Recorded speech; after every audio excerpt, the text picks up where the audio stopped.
Bonjour, bonsoir la famille.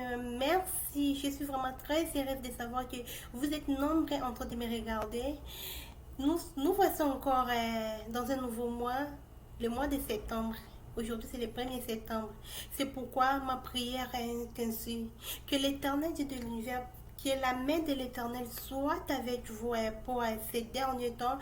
Que l'Éternel puisse guérir là où se trouve la maladie. Que l'Éternel puisse vraiment, je peux dire, réconcilier là où se trouve la séparation. Que l'Éternel Dieu puisse vraiment consoler une personne abattue et que l'Éternel puisse nous donner la force d'affronter toutes les situations qui se présentera, les situations difficiles qui se présentera devant nous. Au fur et à mesure, c'est comme ça qu'on va marcher avec notre Dieu. C'est comme ça qu'on va cheminer jusqu'à la fin de l'année. Merci beaucoup la famille. Je suis vraiment très heureuse d'être ensemble avec vous. Aujourd'hui, j'ai amené une situation encore un peu délicate. Une situation qui nécessite vraiment ton intervention. Une situation où tu dois conseiller quelqu'un, où tu dois parler. Ne restez pas muette. Non, il faut parler. Parle à ta soeur pour aider une personne. Elle est dans la difficulté. Elle se retrouve maintenant devant deux chemins. Soit ça, soit ça. Soit l'avortement ou accoucher un enfant. Qu'est-ce que toi tu vas lui conseiller? De s'avorter ou de garder son bébé pour lui accoucher? On parlait de qui? On parlait d'une jeune dame. Une jeune dame de trentaine qui est dans le début de ses trentaines. Elle est vraiment très belle. C'est une femme ambitieuse. Mais elle est dans une famille vraiment pauvre. Elle cherche à s'en sortir. La dame a rencontré un homme sur son chemin. Elle a rencontré le prince charmant.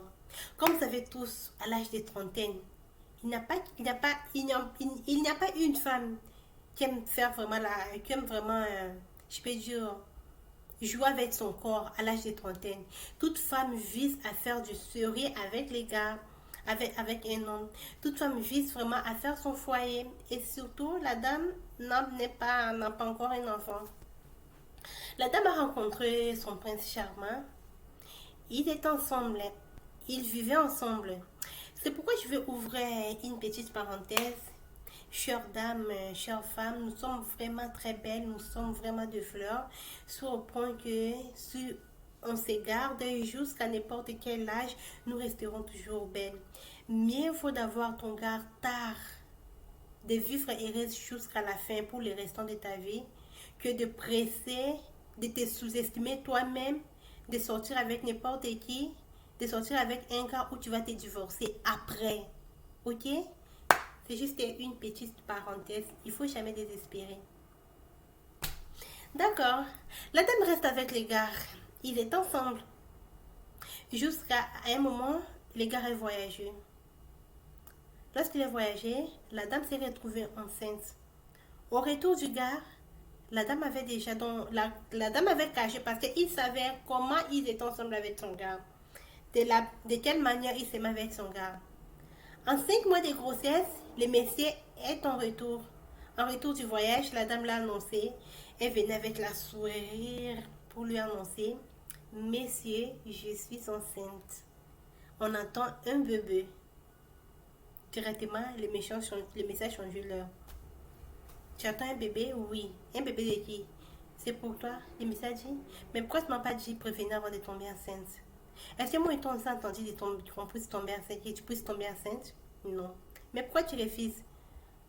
Tu es mon gars, on sort ensemble. Attention, ton gars c'est celui qui t'a marié. Chère dame, s'il vous plaît, s'il vous plaît, on ne doit pas trop. Non, ne vous laissez pas. Si quelqu'un ne t'a pas marié, il faut te considérer toujours comme célibataire. Même si tu rencontres sa famille, même si tu connais sa famille, même si sa famille t'appelle belle-sœur, et que, comme nous les Africains, on n'a pas encore fait ta dot ou on t'a amené, on n'a pas encore t'amené, on t'a pas encore amené en civil pour légaliser votre relation, tu es encore célibataire. La dame a dit: mais moi je suis ta femme. Le message dit: non, moi je suis ma femme. Je suis un homme marié. Mais pourquoi je te vois pas avec les bagues de mariage? C'est moi-même qui n'aime pas porter le bague de mariage pour ne pas salir la réputation de ma femme. Je suis un homme marié. Donc, du coup, avec ta grossesse, je préfère que tu puisses avorter ta grossesse. Si tu veux avorter, tu avortes ta grossesse. Si tu ne veux pas, tu laisses tomber. Mais pas moi. Je ne suis pas là-dedans. Quel choc. Imaginez la dame en question. La dame n'est pas dans une famille riche. Subitement, mais c'est vraiment une femme, je peux dire, une femme ambitieuse. Elle a mené ses démarches pour quitter l'Afrique.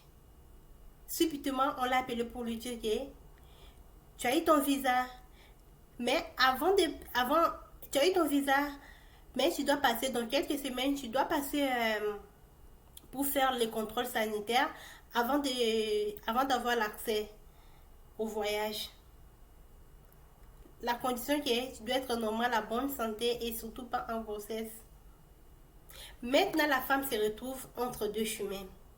Si les gars si les gars étaient avec elle, elle pouvait même sacrifier son voyage pour rester avec son mari. Mais là, les gars ne l'aiment pas. Mais imaginez-vous aussi, à l'âge de trentaine, c'est son premier enfant. Elle veut vraiment, et son premier enfant. Elle n'a pas l'enfant. Avorter l'enfant, donc ça lui dérange, sa conscience lui dérange. Imaginez encore nous les chrétiens là pour faire l'avortement, c'est vraiment difficile, la conscience nous dérange. En même temps, son visage là à sa face. Quel est votre conseil? C'est pourquoi la dame m'a dit de vous demander quel est votre conseil. Est-ce que il faut qu'elle avorte? Ou peut-être qu'elle puisse sacrifier le voyage, ça fait rien, mais quand même elle reste avec son enfant. Parce que tu veux aussi un autre humain, l'avortement là c'est tuer quelqu'un, ok? Parce que l'avortement c'est tuer quelqu'un. Je vous le dire si vous ne saviez pas. Maintenant, vous les chrétiens qui me regardent, ou vous les croyants qui me regardent, la dame a besoin de votre conseil. Qu'est-ce que vous allez conseiller à la dame? C'est-à-dire, le visa est là pour le voyage. Derrière lui, en lui, il y a la grossesse qui est là, qui peut lui empêcher de voyager. Mais la grossesse là, il n'y a pas un monsieur pour ça. Non, il n'y a pas un papa pour ça. Qu'est-ce que vous conseillez à la dame? Si vous avez des paroles pour lui donner de l'espoir, écrivez-les. Si seulement que la dame doit avorter, doit gagner sa vie, doit chercher comment s'en sortir, excusez-moi, déjà la dame elle est attentive, elle va vous écouter, elle va lire votre commentaire. Merci, j'entends votre commentaire et la dame aussi entend votre commentaire. Merci de votre participation. Au revoir et à la prochaine. Bye.